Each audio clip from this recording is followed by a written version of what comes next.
Well, good afternoon, everyone. Nice to see you here. My name's Callista, but I'm really here to shape things up a little bit. I think we've heard a lot about the technical matters this morning, about OT versus IT. I think even our panelists earlier, before the break, was talking about IT and OT is vaguely different, right? But I think as fellow individuals here, we all know that by heart. But I think the question is, do the talent out there know the fundamental difference between IT and OT? That's one.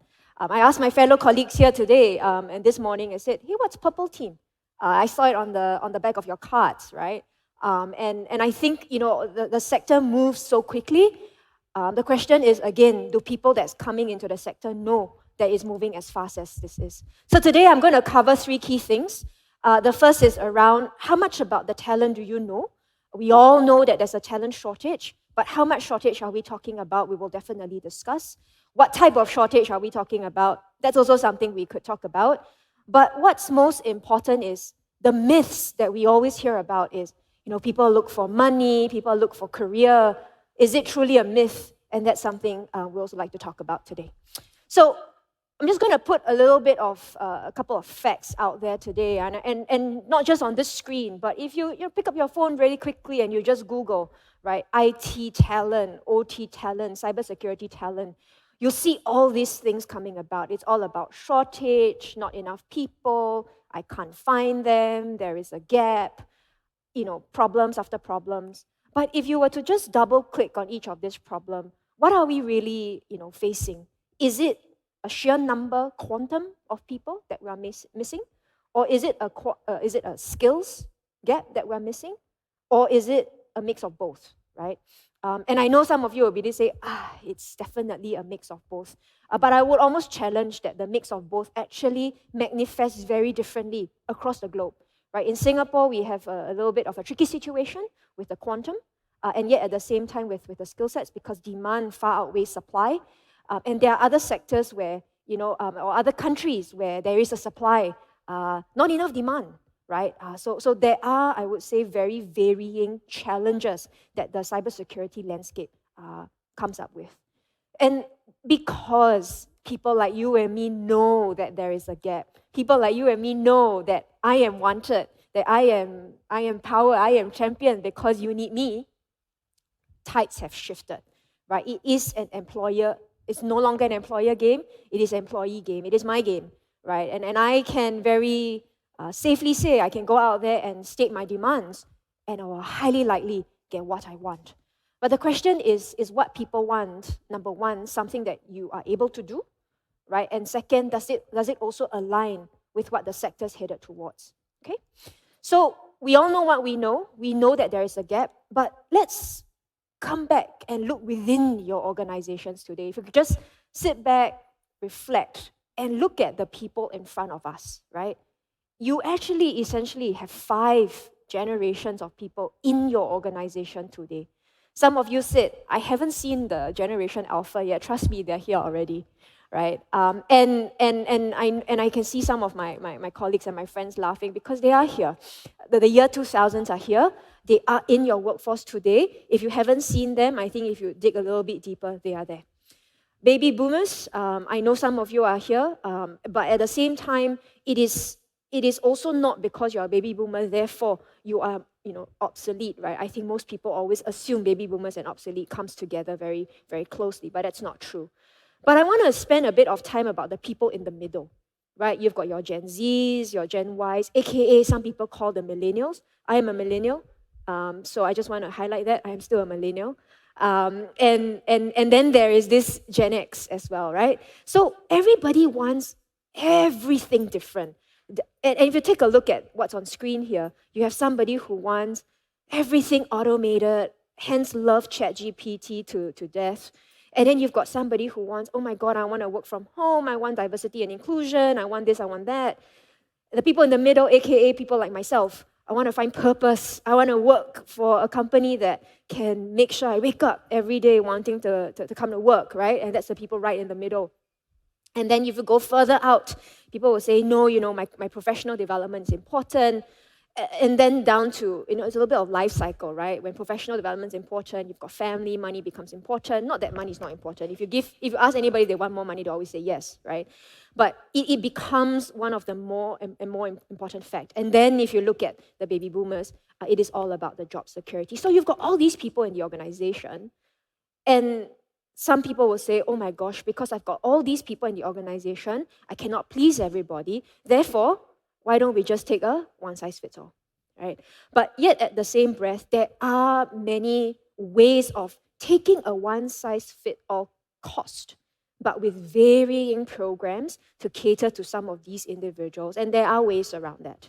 So the question, or rather the key takeaway from this slide is, you kind of do have to take a look at your workforce today. There is not an equal distribution. Let me tell you that. It is not an equal distribution of everybody. There are definitely a lot of heavyweights in a particular segment of workforce. And therefore, the way you retain your talent, I'm not even going to talk about attraction yet, right? But the way you retain your talent will have to adjust to some extent. And then let me give you a couple of facts, right? And this is where, if you think it's a myth, I'm here to tell you, sorry friends, it's not a myth, right? Number one item here, and I know some of my friends here will not like to hear it, it is unfortunately pay. I think for the telco tech sector, basically put money where the mouth is really what everybody's telling you, and this is a fact. Second, not even closely behind, very far behind, right, is what people call career advancements, right? And if you ask yourself, and what you are selling to your teams today is probably item 2 and item 3. And then if you take a look at item number 1, right, it is clearly the number 1 priority of everybody in this sector. And that's what you're truly, truly up against. If you can't pay enough, I'm not even saying high, but if you can't pay market, if you look at everything else on the chart, it is also quite clear that it is not as important to people, at least when they want to even consider you, not even talking about staying, right? Second, a starking number, right, of people wanting to leave the sector and leave your organization, 43%, right? It's almost half. Basically, what this means is that people on a daily basis are thinking of leaving into another place. And this number, I would think it's fairly stable. I won't even say that it might go down, even though there are a little bit of market softening. But this sector, OT sector, no matter how soft the market, I think we can all agree to disagree that the last 1.5 days has been nothing but, talking about the importance of OT, right? So there will always be demand. The question is, can you catch up to meet that demand, not just from a quantum perspective, but also what your employees are looking for. Now, on this next item, again, I give you a couple of stats, right? And only because I assume a lot of you here like statistics and because numbers say everything. It is not about me standing up here telling you about myths. But again, more numbers to prove the point, right? Again, more than half of tech in general. This is not just tech, but cybersecurity. So we've got data.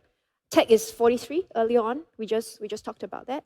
Cyber is 53, meaning it's even higher than the rest of tech. That, again, slightly more than half of people in the cybersecurity landscape is actually thinking of leaving. And then that's really, really much higher than the overall 43%. Now, again, with this team or with cybersecurity in general, that there are things that they are looking at. Again, number 1, pay, right? People are saying that I will stay if you pay me more. 2, in that same breath, after you pay me more, then we talk about career. It's not an and/or, right? It's not a zero-sum game, right? So it's basically, let's talk about salary and then something else, right? And then we talk about well-being programs. And that's really about, obviously we all know there are certain, people that, and certain employers that will definitely up the game on the well-being. But again, if you don't walk away saying that I told you to up the well-being game, just take a look at the numbers. It's pay and then career and then well-being, right? But don't forget, remember the 5 different demographics that we have. Your alpha generation, your Gen Ys, basically the millennials and the Gen X and the Gen Zs, they are actually looking for well-being. So in a way, you also can't run away from that. In a way, you have to have this perfect triangle of good enough pay, career opportunities, as well as well-being. And I'll bring you to the chart on the right, where obviously we all know that COVID, I would say, exacerbated the need or the want to actually work from home, and the ability to actually being able to work from home. So previously it was a myth made happen, it's now reality. But what this also means is it's very hard for you to go back to pre-COVID, because that's what your employees want. And they are actually very actively saying that if this is not given to me, I will leave, right? And that's really what it's saying here. 86% of people believe, right, that this is what they want: rewards, career, and well-being at the same time. If you take a look at the very, very bottom of the slide where the 91 is, right, almost 100%, 9 out of 10 people, right, pretty much are telling you that I want to work from home, and specifically, I want to work from home more than 3 days a week, right? That's slightly more than half. And the good news is that at least some of our jobs here are really doable to some extent, because we're talking about OT here, we're not talking about IT, right? So to some extent, it is possible, but it is not 100% possible. And what this actually means is that you kind of got to set expectations a little bit, right, with people, and say that, hey, we are operating in an OT environment, right? Working from home sounds all nice, but hey, we're talking about security here at times. So it may or may not always be possible. And then in the same breath, the last one, around 10% of employees are actually saying that, look, if you don't allow me to work from home, sorry, man, that's just too bad. And that's what really the message is that this is what I want, and I will do whatever I can to get what I want. Okay? So these are hard numbers from a global survey that we did. These numbers in particular point to APAC, right? And very, very specifically, the cyber subsector. Right? So this is hopefully resonating with you. I hope not so serious, but this actually points to the environment that we all operate in.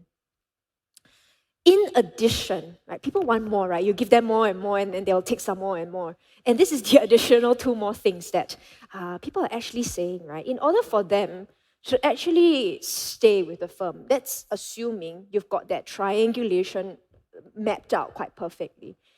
They will stay a little bit longer than usual if trust and the people experience that they get is optimal, meaning that they are able to operate in an environment that they have people that they can trust with. Second, the experience that they get is quite positive. And if you take a look at the numbers, we're not talking about 50%. Again, we're talking about slightly more than half of the workforce. 6 in 10 people actually say that. And when we triangulate this information with retention data, it actually shows, right, that if you have that perfect triangle going, plus the softer aspect on the experience, the people, the togetherness, it makes people stay a little bit more with you. All right? So hopefully, all the myths that you have in mind, I either confirmed it or maybe didn't confirm it, okay?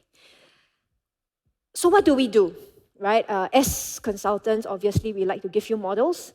And with that, I'm leaving you with a particular model. I'm sure some of these things are not new to you. If any, it could be a nice reminder of the wheel that you could possibly work with. And, this is pretty much what I say, a people experience wheel. You will have to attract all the way to retain. Otherwise, you pretty much go back to attract again, right? I know in the OT space or in the cybersecurity space, this wheel is an ever-turning wheel.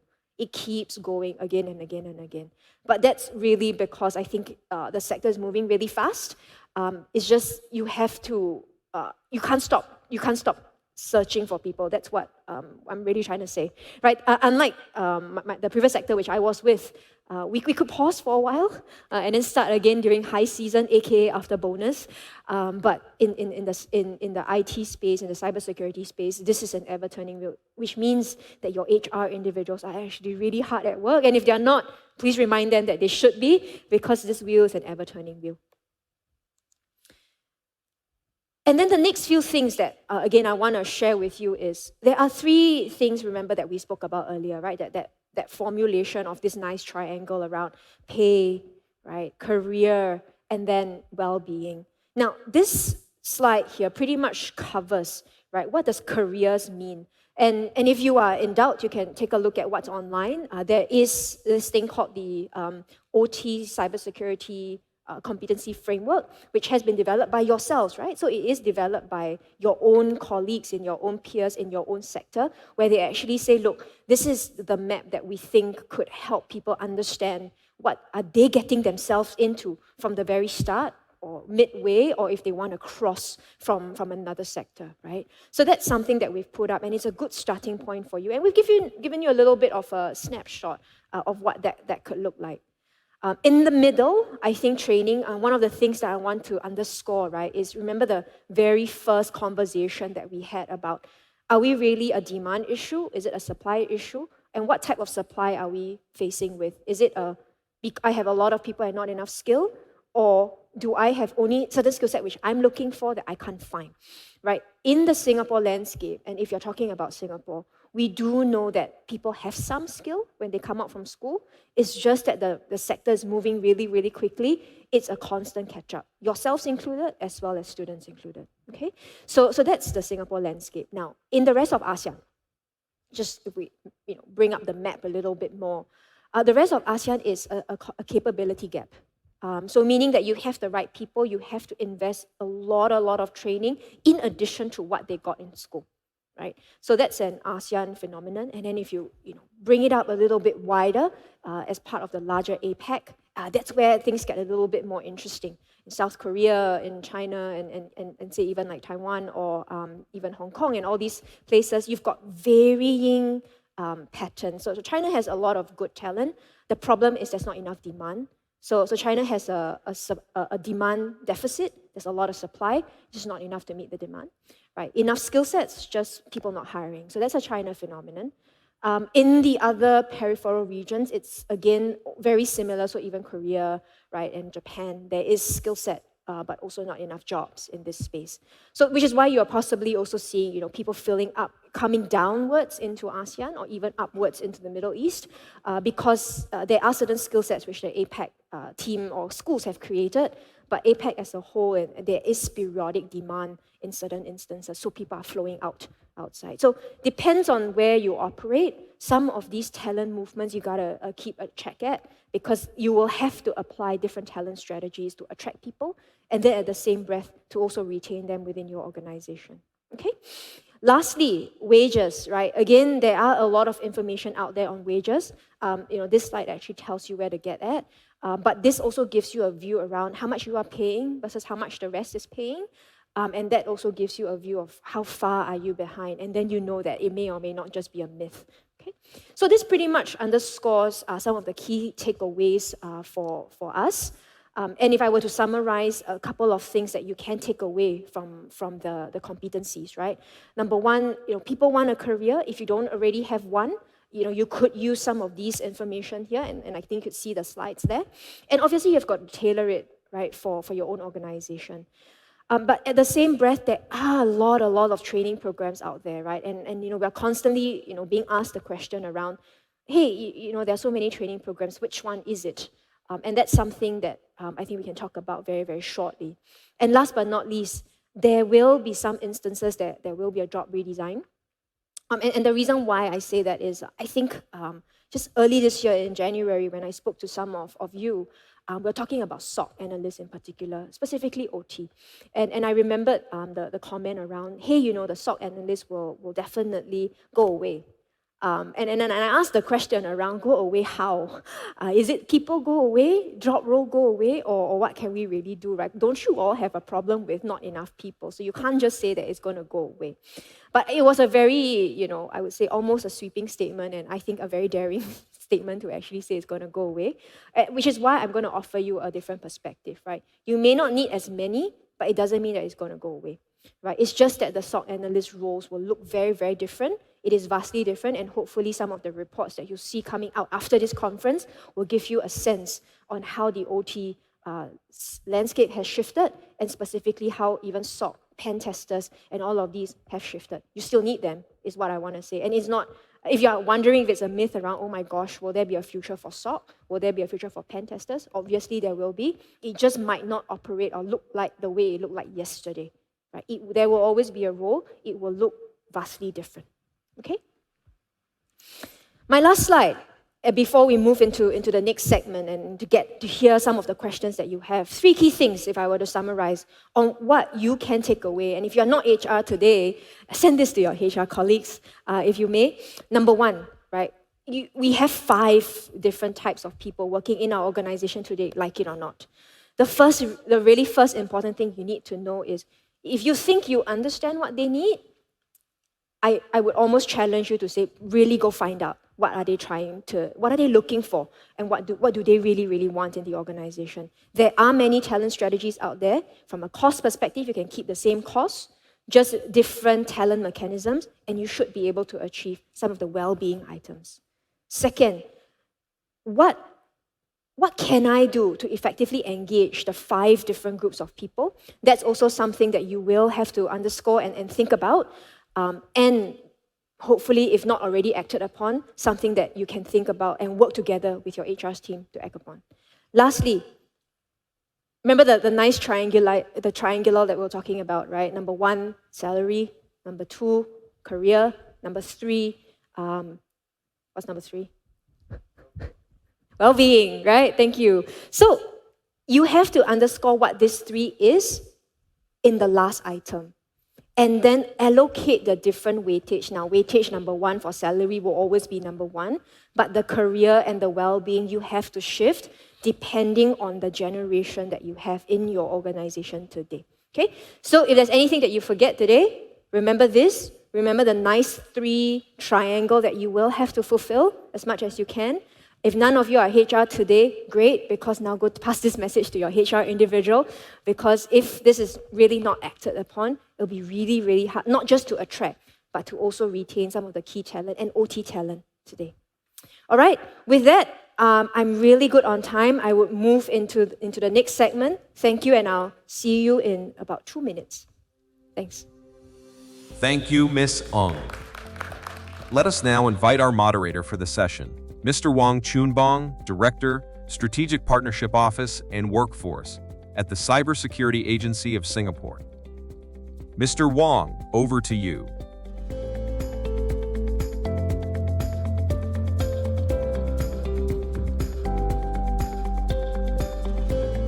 Very well done.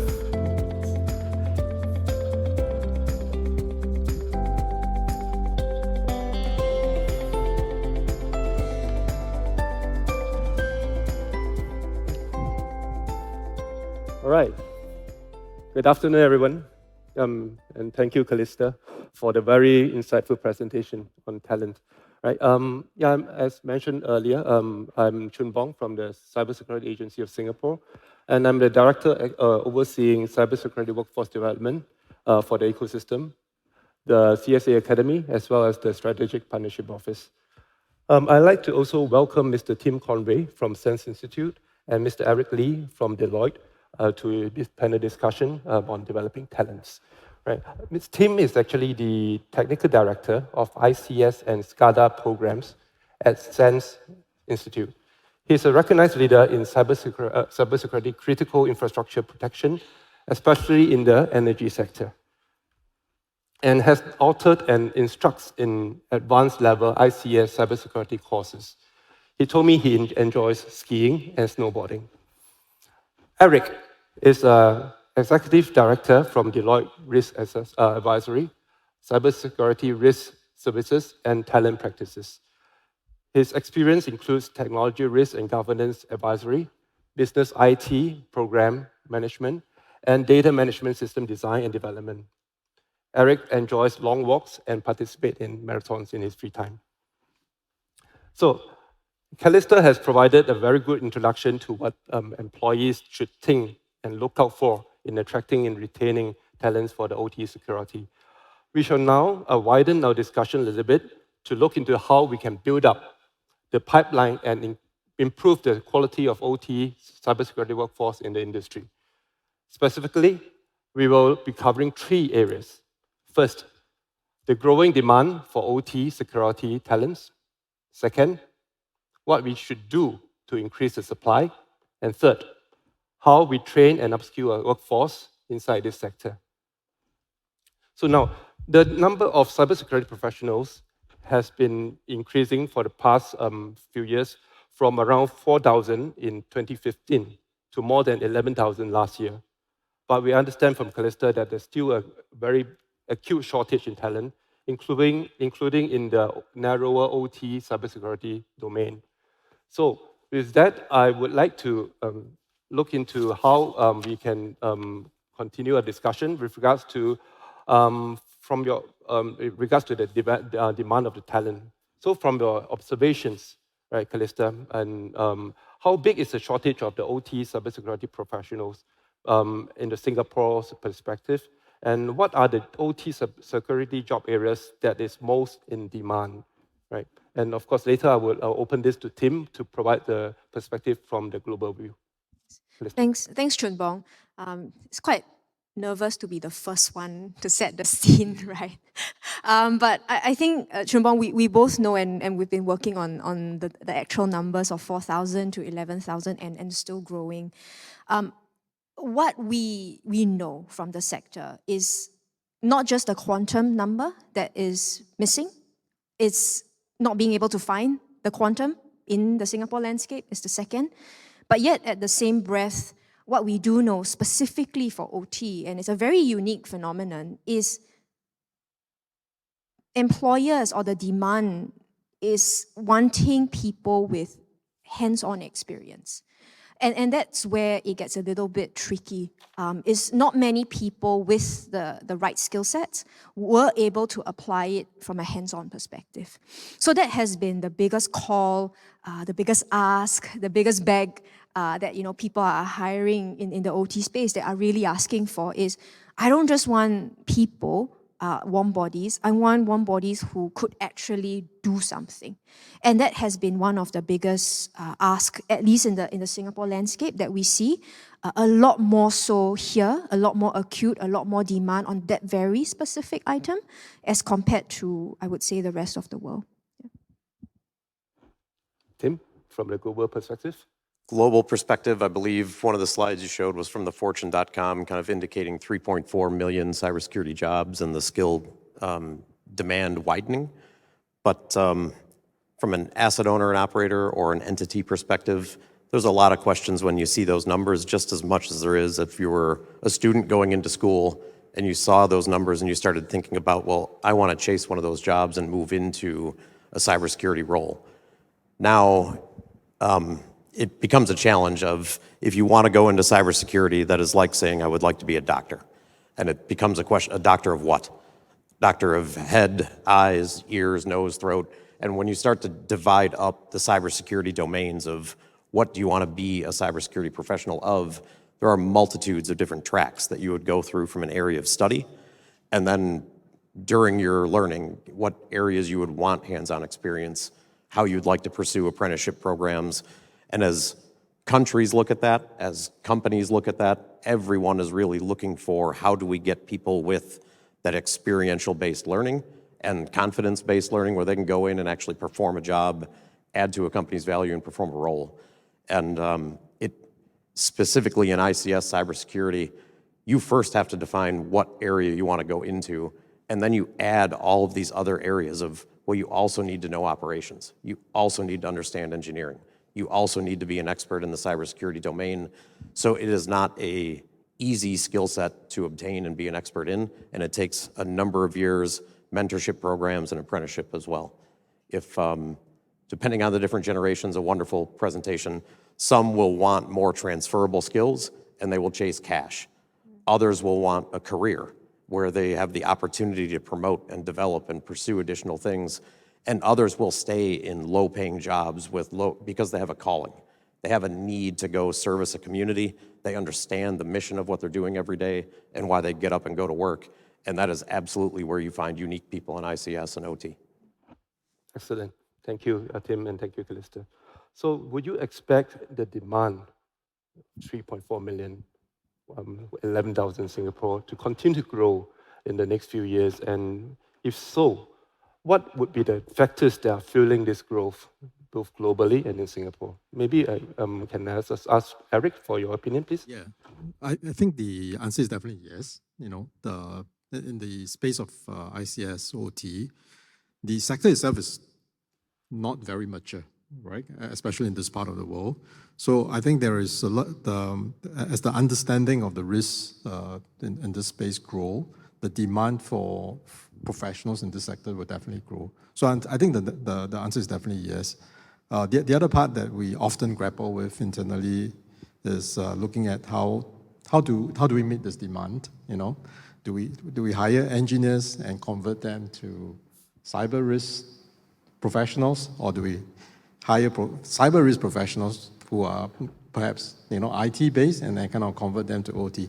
This is something not easy for us. It's something that we grapple with quite a bit. Yeah, but definitely the demand will only grow, and like what Tim says, the demand is quite unique in OT as compared to IT, right? Because in IT, I suppose the concepts is a lot more linear and transferable. But in OT, you need to have an appreciation of the sector, of the industry, and the manufacturing process and the control systems and stuff like that. Not quite easy to find people like this. Yeah.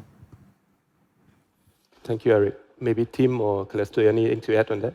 I'll take a crack. The demand side, I think, is only going to continue to grow significantly. If you look at the technology adoptions, the growth in interconnectedness, the growth in interdependence, the adoption of more and more digital technologies, where normal organizations that are operating in that space now might be electromechanical or manual controls. So they are needing different types and different diverse skill sets and continuing to expand the types of people who are coming in. And from a fairness perspective, as you saw that occurring and you saw those growth in communications and connectedness, you had people who had engineered and operated the systems in the 80s and 90s that then they just learned as that technology became, and they became network capable, and they learned as traditional operating systems and traditional off-the-shelf technology started coming into these environments, and they've worked a 30-year career and sort of grew as it came. And now you have somebody coming in and you're allowing them to work on one piece of it. And you're saying you're going to touch the firewall piece, or you're going to touch the PLCs or the logic. You're only letting them understand one part versus the people who had the opportunity to learn it all as it grew. So you end up needing more of those types of people that are all working together with their different parts. I think the growth is going to continue with certainty. And as you look at geopolitical events that happen, then the importance of those areas begins to grow. As you look at geopolitical events in Europe, you look at things in Asia-Pacific region, throughout the United States, the understanding of a really, really bad day of data loss or a data breach is really bad. But a day of no power or a day of impacted water or a day of no fuel for your homes, for your cars, that becomes significantly much higher priority. And the public begins to ask, who is defending and securing these systems? And why aren't there enough of them? And why aren't we investing? And why don't we have programs around it? Those things become much, much higher priority. I think, Choon Bong, I do want to add on, and I'm not going to belittle the point about the demand, right? But I think the shift in the demand will definitely change. I mean, with technology, vulnerabilities just increasing, I think there's no doubt that there will be a 3.4 plus. The question is, how is this 3.4 million plus segregated? And I think that has been the biggest question that we all have. And I think just to really touch on Tim's last point, and I'm quite passionate about it, is everybody think of cybersecurity, 3.4 million equals hacking. That's all they know. And that's what all the public knows. 3.4 equals hacking. Do they know that somebody needs to defend the metros? Somebody needs to defend our water. Somebody needs to defend all these things. If you know, you know. If you don't know, you don't know. And there are plenty of people who actually don't know. So 3.4 equals hacking, full stop. And I think that has got to shift, and hopefully that will allow people to understand and appreciate the uniqueness of the cybersecurity landscape as a whole. Yeah, so it looks like we need to do a lot of more public education with regards to what actually cybersecurity and the different job roles it entails. So now I'm going to shift gear a little bit to talk about, from talking about demand to talking about supply, right? So you know that, Tim correctly pointed out, OT security is a nascent professional field, which requires both engineering as well as IT cybersecurity knowledge, right? And Callista, during her presentation, she also alluded to the fact that CSA actually developed this OT cybersecurity competency framework 2 years ago with Mercer, right? And this is actually available as a free resource inside a CSA website. So for employees and for employers to look at it, to give them some reference into career pathways, as well as the different job requirements, the skills requirements for the different type of job roles in cybersecurity OT, right? So, so maybe I just maybe would like to ask both Eric and Callista, how can we actually attract more engineers and cybersecurity professionals to join the field of OT security, given this is quite a niche field? Maybe start with Eric.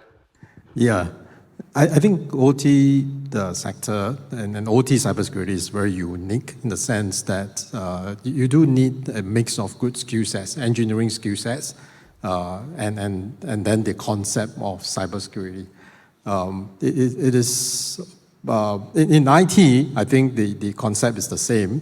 If you are an architect for a system or a software, you will probably be a better cybersecurity professional because you understand how things are built and probably where are the weaknesses. But I think this concept is magnified many times in OT, right? If you don't build, if you have never got yourself involved in manufacturing or designing a car, then it is very hard to understand the threat model and how that model works. And that problem statement is very different in the utility plant or in the telco and critical infrastructure.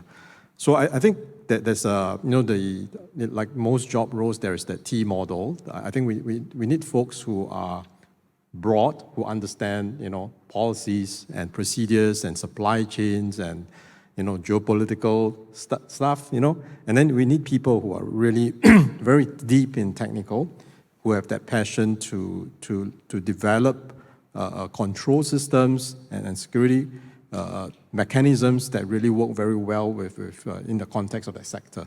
Yeah, I think because this sector is quite niche, I think one of these areas that we really need to do a little bit more is to expose folks into a broader, in terms of location, sectors and geographies, right? Because, for example, in Singapore, how many utility plants do you have and how many telcos do you have to kind of practice, in this craft? So you have to gain the experience and the hands-on and the exposure in the wider region, so that forms the best practice, right? And I think that helps to retain people to some sort too, because they kind of see that, right? So the supply comes from converting people with their innate skill sets and experience towards cybersecurity, and then giving them that exposure. So I think that's probably one approach. Yeah. Anything to add? Yeah. No, I'll just pretty much say the same thing as what I said earlier on and as Eric, right? I think if you don't know what you don't know, and that's probably what we are faced with, is people have very little understanding and yet at the same breath have very little appreciation of the OT. And I'll give you a real life case. My baby cousin, he's 17. And he's doing cybersecurity right now. And here I am trying to convince him with my entire life that cybersecurity is the way to go. And by the way, OT, really cool. And I'm saying that only because I know it's a gap, and obviously I'm trying to help Singapore, right? For the life of him, he is no, because to him, red teams are cool, and that's it. Right? And that's all he wants. And in fact, now worse, he said, I don't want to go to cybersecurity. And I'm like, oh my God, why? He said, because I am forced to specialize at 20 when I'm done with my university or when I'm done with my military service. Right? And he said, I don't want to do that because I know that I'm stuck. And I'll give you another interesting fact, and this came from him and his colleagues, I would say his classmates. And I interviewed every one of them only because I had nothing better to do. But I asked all of them, I said, hey, why don't you go for an internship? Go try, right? All of them landed with an internship. I won't say the companies, but they were all OT companies. You know what was the first question they asked me? Cybersecurity here, do what?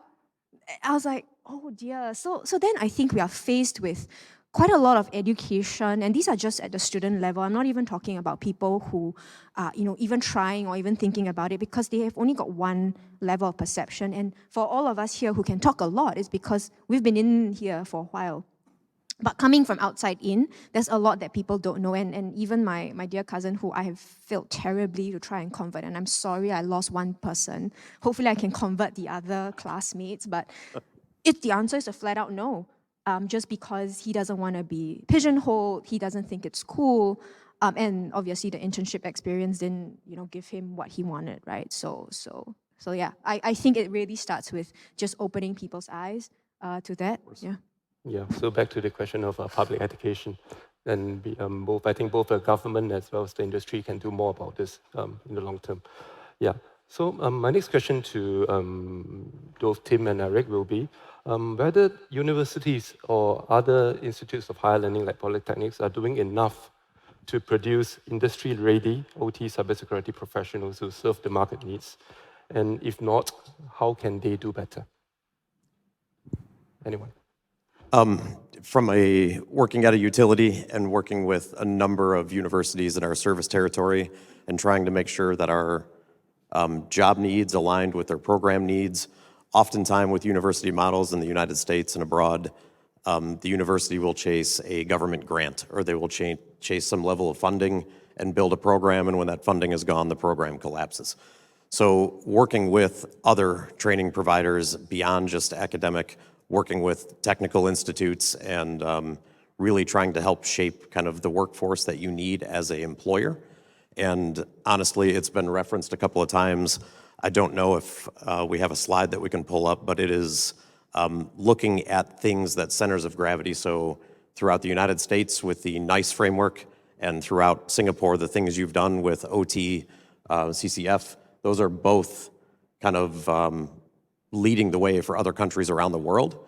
And then it provides the opportunity for the training providers to say, if this is what the government, if the country, if this is what the companies are looking for specific job roles and job skills, that will now allow training providers like organization I'm with, universities, training providers around the world to begin building programs that shape people like this. And also talking to the companies and saying, even if someone has those job skills and that training, and they've been conducting any of the hands-on types of labs that are important, we also want to see them going out and doing work in the real world through apprenticeship programs. So a country can shape a job role need, and then working with companies like Siemens and other providers around the world that are building apprenticeship programs, now you can start to shape additional hands-on capabilities outside of the classroom, which is essential.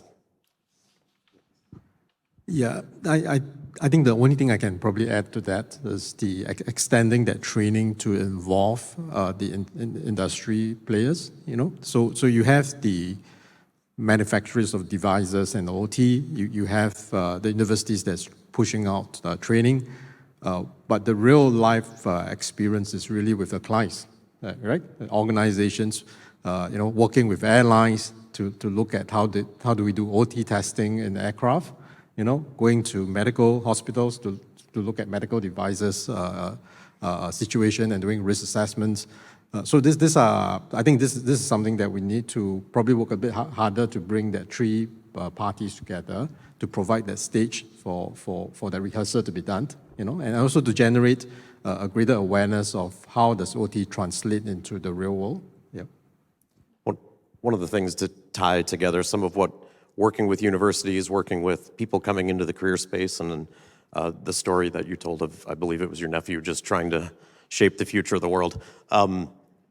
As we work and we talk about job needs in electric system operations or in natural gas operations or in water, so many of the people that we talk to, their view of what that workforce would look like is like if Thomas Edison crawled out of his grave and looked around and he'd think everything looks the same.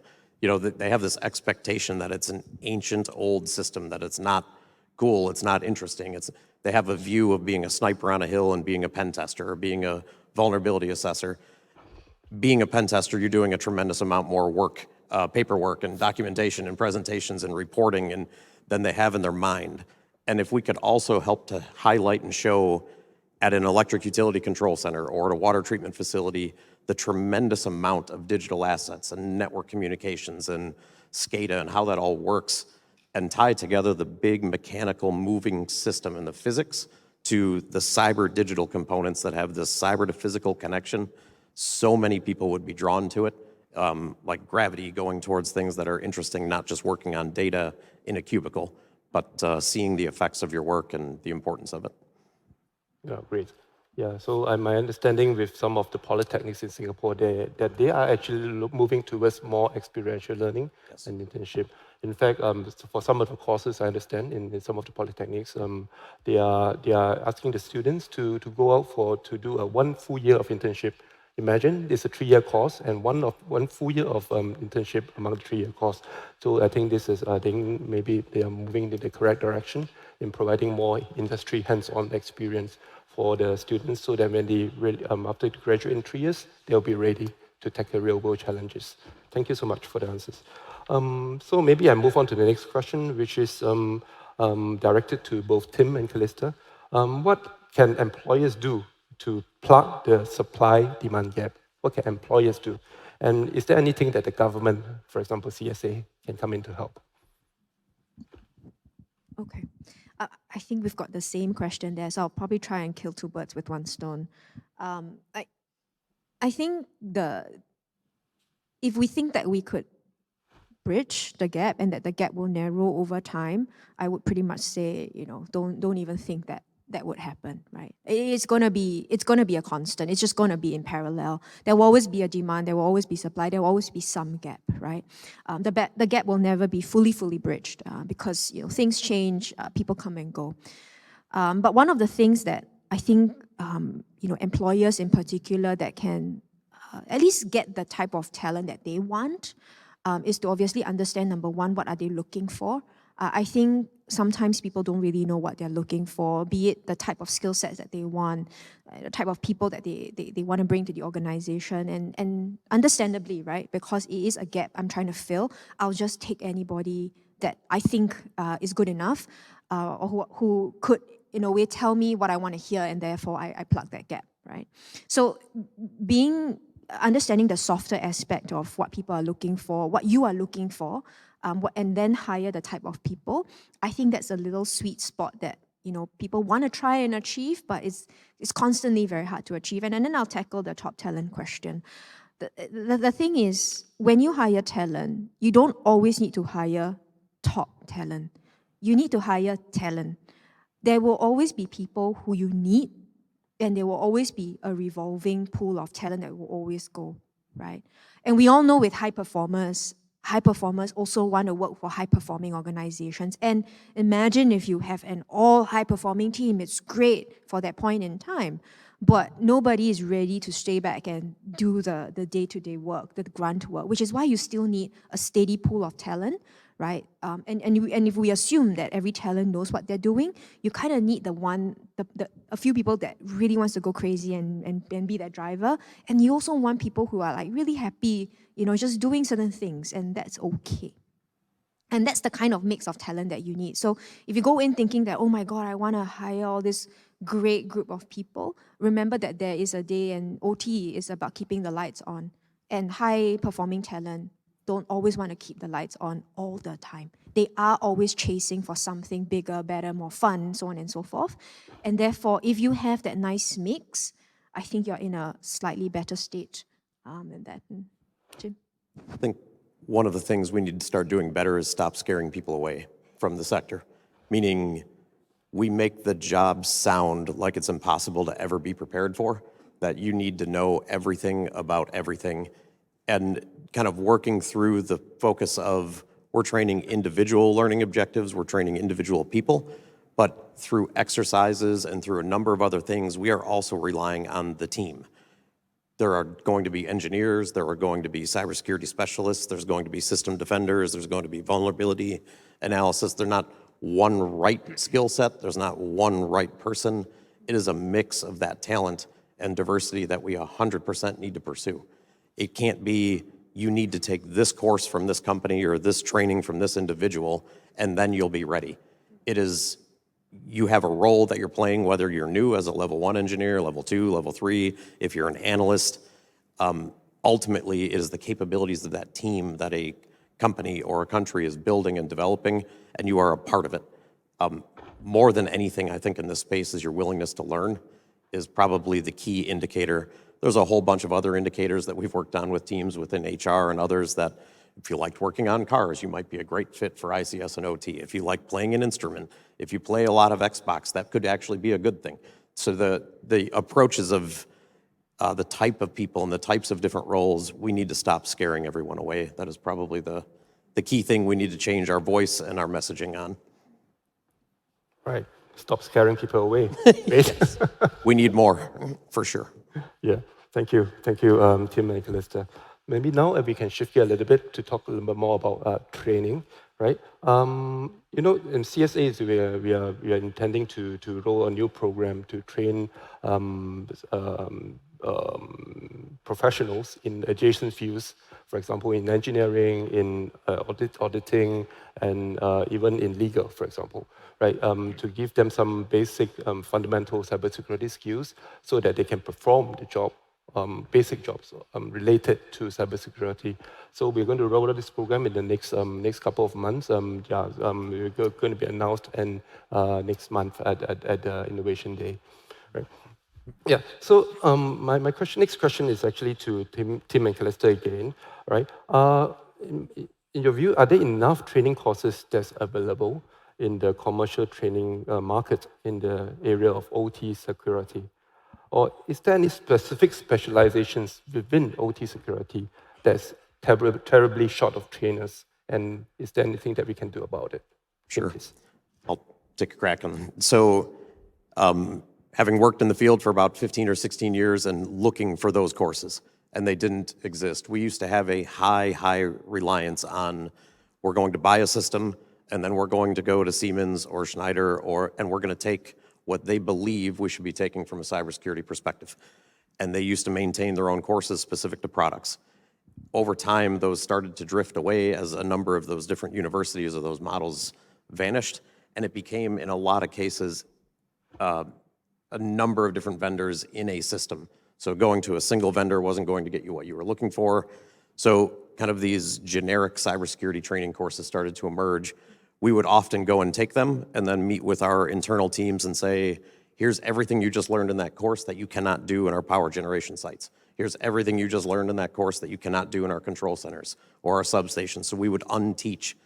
And working with SANS and seeing this across a number of different universities, specific ICS and OT training courses began to emerge for cybersecurity that were generic across products, generic across platforms, generic across protocols, and sort of started covering the IT and OT and plus very specific implementations.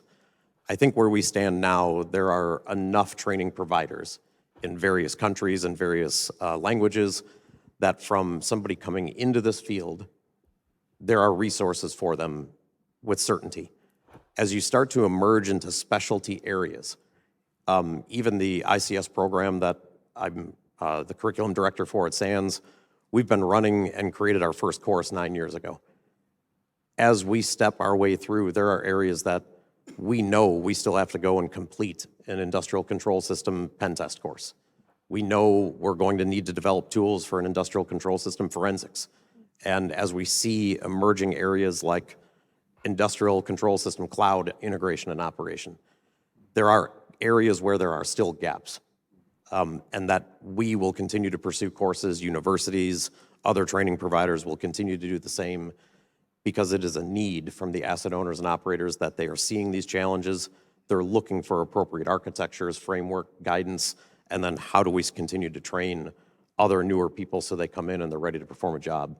There are gaps for people coming into the space. There is plenty of resources for level 1 engineers, level 2, but as you get into people who are handling the design, implementation, and some of the higher level operate and maintain cycles, there are certainly gaps as well that need to be addressed. Callista? I don't play in a training space, which is good. So, you know, you do your thing. But I do want to, stress on this part. I think the whole training element, we got really good for, say, junior school, high school, middle school. We know math comes first before certain things, right? Plus comes before minus, before multiplication. And 5 years ago, when I did a quick Google search on cybersecurity programs, you're like, I can barely find anything. Today, just simply open Google, click cybersecurity programs, you've got thousands of them. And I think that's a little bit scary because sometimes you're like, oh, maybe top click equals the best, equals I'll join. And then that leads to exactly what Tim said. If you're lucky and it happens to match, good for you. But otherwise, what companies find a big problem is they spend all that money, people go learn certain programs which they think it was good, and they ended up undoing many things, and hopefully people can relearn and unlearn whatever they learned and relearn everything else, which will then beg the question around what are we doing? Are we going to the right places? And that's just a very generic comment, but come to the specialist skill sets, I think that becomes a little bit harder to find. And if you, again, as a layman, if you've not done it before, if you're HR trying to help your teams do that, you wouldn't know. Like, trust me, you really wouldn't know unless you are an expert yourself. And the only advice I can give is please work with the technical people to actually find the right program versus trying to go out there, Google, and hope that the best program that comes up first equals the correct one. Yeah. That is an important point, meaning some of the readily available resources that you could train people on is just broadcast, so it's consumed. It's a recording or it's a set of slides. There is a really, really important element in ICS and OT that there is an instructor in the room that is the field that they work in, that is what they do, and effectively during that time that you're spending with them, that they are a mentor and talking about, yes, in many cases it will be done this way or it will look like this, but here are the specific nuances for this sector or for this type of system that it is not there's one right way to go and do this. There are nuances in every place you will go work, every type of process, every type of environment. So if it is just broadcast out training that is meant to cover all things equally, oftentimes there will be gaps in even that level of learning. Having a live instructor that this is what they do from university or from wherever you're taking it, that can be a mentor and explain from experience, this is the ways you will see it different and the where and the why is almost as important as the content that they're getting or the hands-on labs they're performing. Right, thank you so much. I'm going to direct the next question to Eric and Tim. In your view, what will be the best mode of OT security training? Earlier, Tim alluded to apprenticeship as a good modality of OT training. So is apprenticeship really a better model than attending courses, even with courses that are with hands-on applications? Yeah. So I think like what Tim says, the curriculum and the accessibility to OT training is there. That's improved a lot. I think what is that effectiveness that we need to achieve is really the practical practice. I think it's not very different to say a junior student that's going through a medical school, right? By the time he or she hits the 3rd or 4th year of his medical school, he or she will be posted to hospitals, working alongside senior doctors, looking at real cases on a day-to-day basis. There's no substitute to that, right? You need to translate your classroom training to a real problem. And I think that's probably something that we need to work on. But because the industry is quite young, and so there is understandably there's a lack of mentors, there's a lack of specialists to kind of walk that route. But still, I think we have to be very mindful to kind of build that community so that they can translate the classroom training and they have opportunities to connect with the right people in the right sector and practice whichever they are, wherever they are, that they can come together on a regular basis. I think that's probably the most effective and probably the fastest way to bring them up to a level. Yeah. Yep. Agreed completely. And the only thing that I would distinguish is, and I think it's exactly what was just stated, but there's not this is the right way or this is the wrong way. There are different points where they all need to be introduced in that learning path for an individual, moving towards the individual knowledge, individual skill development with absolute hands-on labs, hands-on capabilities and demonstration, specifically in the ICS environment, and then moving into more of the, so moving beyond the knowledge, skill, and into the ability area of addressing that with apprenticeships and the opportunity to go out and work in field, ultimately fully developing an individual and then plugging into a team where, again, you're part of the team that has a wide variety of skill sets working towards a problem and defending a system. I don't think it's, should we do apprenticeships or should we do universities? I think it's a collection of a number of things. A combination. Yes. Okay. I actually have a last question before we shift on to answering the questions from the floor. So my question now is maybe directed more towards Callista and Eric. What will be the greatest challenges faced by employers and employees in choosing the correct training programs for OT cybersecurity, and how would you suggest we can resolve this? I think the one challenge that we have is, as a whole, cybersecurity sector demand is huge, right? And we tend to shift our focus to where the greatest demand are. Where the demand in the OT sector, while it's quite hot, it is probably not as huge at this moment as compared to the IT part of the cybersecurity. And if you're not careful, sometimes we tend to overinvest in certain area, and we kind of don't quite build up the capacity and the capability in a more disciplined, structured manner, right? So I think one of the things that one of the greatest challenge that we have is being disciplined to set up a line of offering that focuses on this by sector and choose to kind of invest in that over a period of 2-3 years, so that we kind of build a team with the real specialist area in this, and not end up with a group of professionals with generic skill sets but can't translate it to specific use cases.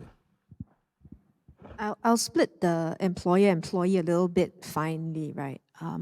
I think one of the biggest mistake, if it can be, is if the employer mistakes the employee and the job, right? So let me explain. A certain job requires X skill sets, right?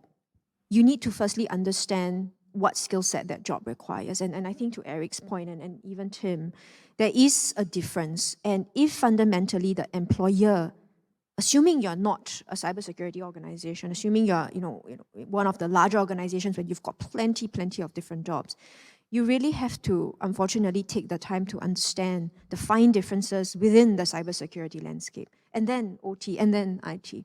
So that's, unfortunately, the homework that you have to do, and you cannot assume you can run away with. So that's number one. Second, sometimes the employee actually knows what's the right training because they've been in the ecosystem, because they've got friends, they've got networks, I think, like what they all say. And sometimes it doesn't hurt to listen a little bit to your employee, because maybe they actually picked the better program, happen to maybe be more expensive than what you saw, but it doesn't mean it's inaccurate. So I think matching those two together would be optimal. But I would say the fundamental mistake that people can make, or employers in particular can make, is if you blur the lines between employee and job, and then you further blur the lines between the job and the technical skill sets, because cybersecurity is not made equal. And I think that's the additional homework that I would say employers will have to do, especially when you are a larger firm that doesn't only do cybersecurity, but do many things. And I think that kind of homework you have to do, and you have to make effort to actually understand that. You may not need to know the details and then rely on your experts on that, but you fundamentally need to at least appreciate the differences, because there are differences. Yeah. Thank you, Callista. Yep. Now I would like to open for discussion for questions from the floor. But before that, there are actually a list of questions actually submitted beforehand. While I would like to welcome participants from the floor to use the mic to share your questions, but let me just try to look into what are the top questions that's been asked. Right. So one of the questions asked was that what is the training background and knowledge needed to develop an effective team for responding to OT and ICS threats? Is there anyone who can take this question? Maybe Tim? So from a threat perspective, just we'll tie that into the threat moves into active and actually has an effect, and there's an incident. Many people in this room have probably worked on an incident response plan and the steps and the stages that you're going to work through. And then if you've ever been subject to an incident or responded to one, you realize that while the categories may collect the type of work that you're doing, the actual steps that you're responding to are unpredictable or unstructured in nature because you're responding to something that differs from event to event, and it is an unpredictable type of an attack or an incident. So the flexibility and the unstructuredness is probably some of the most important, where in some events you may need physical security teams involved. It may be an insider threat.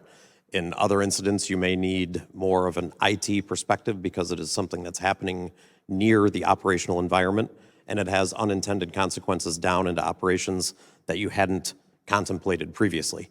It could be something within the OT and ICS space where many engineers think about how is the process going to fail if a device fails or if something is unavailable. Many adversaries who are doing targeting think about it from the perspective of if the environment is up, how can I misuse it to cause destruction?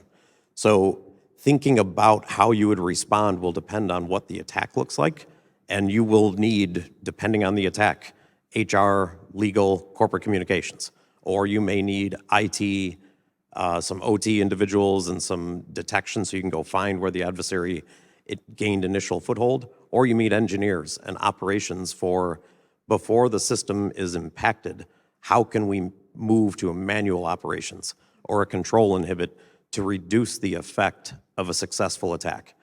So depending on what the attack looks like, that will determine what you should have available from a team perspective and response.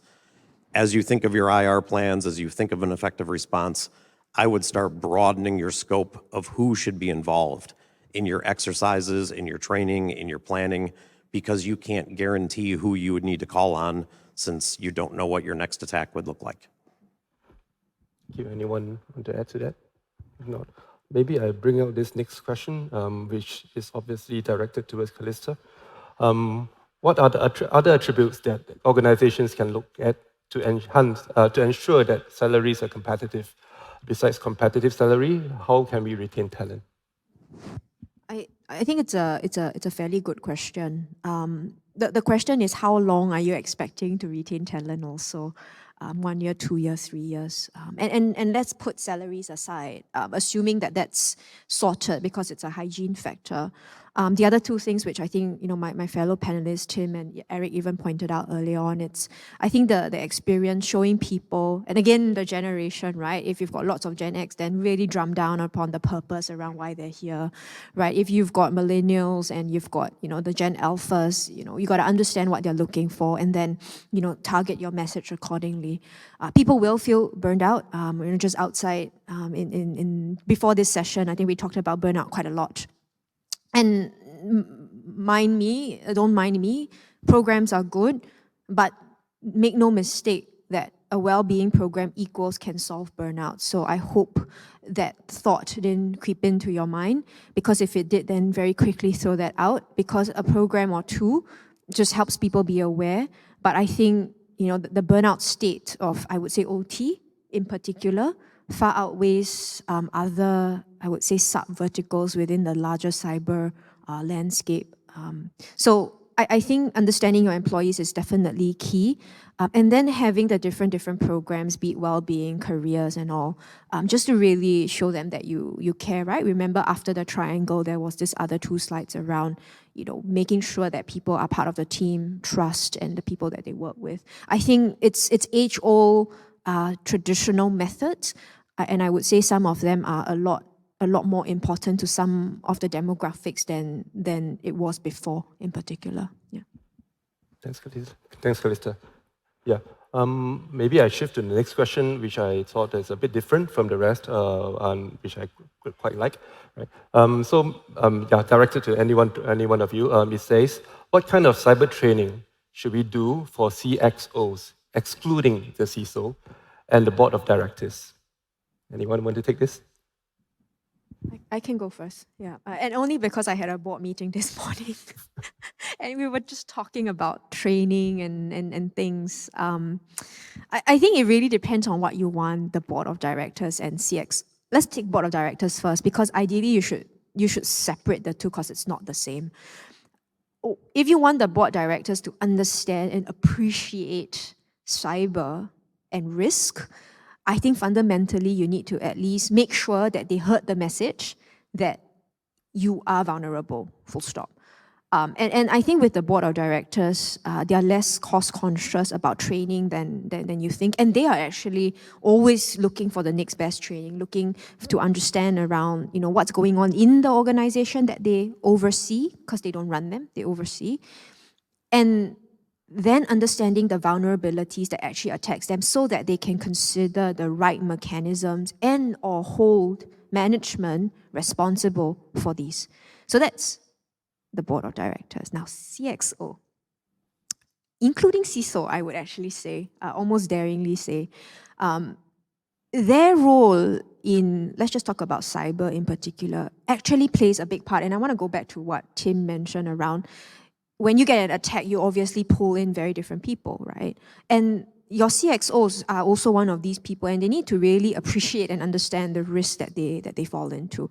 And I want to bring back to the panelists just now, and I think it was Sarah, her name, and I think the question that they asked was, am I hackable? And her question is that even a question? You are hackable, right? If you're out there, you are hackable. And I think the CXOs need to probably don't be fooled to the point that actually I'm really well protected. And then work together with your CISO, right, to get the right training programs. Because you don't need to be a depth expert or very deep experts, but you really need much appreciation so that you can support your CISO when things happen. Looking back I had probably 8 or 9 different CEOs that I reported to through the utilities in my career. And often you would hear from them, I don't know what you guys do, just keep doing. Those days are gone. From a executive council, from a board, from a leadership level, they need to understand more from a IT and OT perspective, and specifically on the IT side, understanding the amount of money that's going into those budgets and those teams, which they have a better understanding of because it's resources they use. So in many cases, the clarity of the investment in our IT systems is how we manage our business. Our OT systems are why we're a business. That's why we exist. And if they fail, the impact is significant to not only you as leadership, our organization, the communities we serve, the health and safety of our families, of which you are a customer and a company leader. So it impacts you directly and your families and your homes if this business on the OT side fails. There has definitely been a gap in understanding in their minds. They're spending a lot of money on cybersecurity. Where is it going from an IT and an OT perspective, and what's the impact if one fails versus the other? There is a certain need for at least that depth of understanding at a leadership level for critical infrastructure organizations. Yeah, I think the only thing I can add to that is, we generally don't do a good job in articulating the business case for cyber, right? We talk about the technical stuff, we talk about the compliance, we talk about the audits, the gaps. But, I think business leaders will really want to appreciate the business case of cyber. And it's not always about dollars and cents. It could also be due to things like what's the impact on patient safety, what's the impact on reputation, stuff like that. I think training, or maybe perhaps getting the right people who have the right ability to articulate that and link it to the organization's business goals, and consider beyond just investing more money, it could be also other mitigating factors like, getting cyber insurance, to mitigate the risk, right? It's not always trying to close every door at all times, at all costs. Yeah. Thank you all. I'm reminded I only have 2 minutes left, right? So maybe I just want to ask the floor whether there's any burning questions you'd like to ask, or you can take the mic at the side. If not, I think all is good. There are a few more questions, so I apologize I couldn't really look into all of them due to the time constraint. But really, I want to thank all the three panelists today for the very deep insights coming from Eric, the team model of how you manage talent and develop competencies, coming from Tim and how you should stop scaring people away, and from Callista, how you should educate the young with regards to the different types of job roles available in cybersecurity. Yeah. Before I let you go, can I ask each of you to share one anecdote or one sentence where you want to for the audience to bring away out of this panel discussion? Maybe we can start with Eric. Well, I think awareness. Let's bring that different facets and different views of cyber to the next generation so that they will get excited about this job. Yep. Yep. Mine would be a follow-on to that, that for a long time, we've tried to encourage people to come in by saying kind of IT and OT, it's all just technology, and bring them in. I think that is a disservice to the people we're trying to bring into this space, and we should really be focusing on what makes OT personnel special, what makes the job different, and really highlight the importance of that and the meaning behind it that I believe will attract more people to this space. We need to stop making it seem like it's all technology. There's no difference. There is uniqueness in OT that will draw people to this workforce demand. Nothing is any different to what they say, but I think making people excited about that and knowing that. I think we've all got tech, all the deep tech specialists here today, right? But there are a lot of people out there that actually don't know what we do and what you do, and I think yourselves and ourselves to do all of us a service and to actually, like exactly what the two gentlemen say, you got to drum up the exciting part about the work that you do, and you are the reason why the lights are still on. And that's just really the main message that I like to remind everybody to do. With that, thank you very much again to all the three panelists, Eric, Tim, and Callista, for joining us at the panel discussion for talent this afternoon. And of course, I want to thank all of you audience down there for joining us for this very last session of the OTCEP. And I wish all of you a very good evening ahead. Thank you.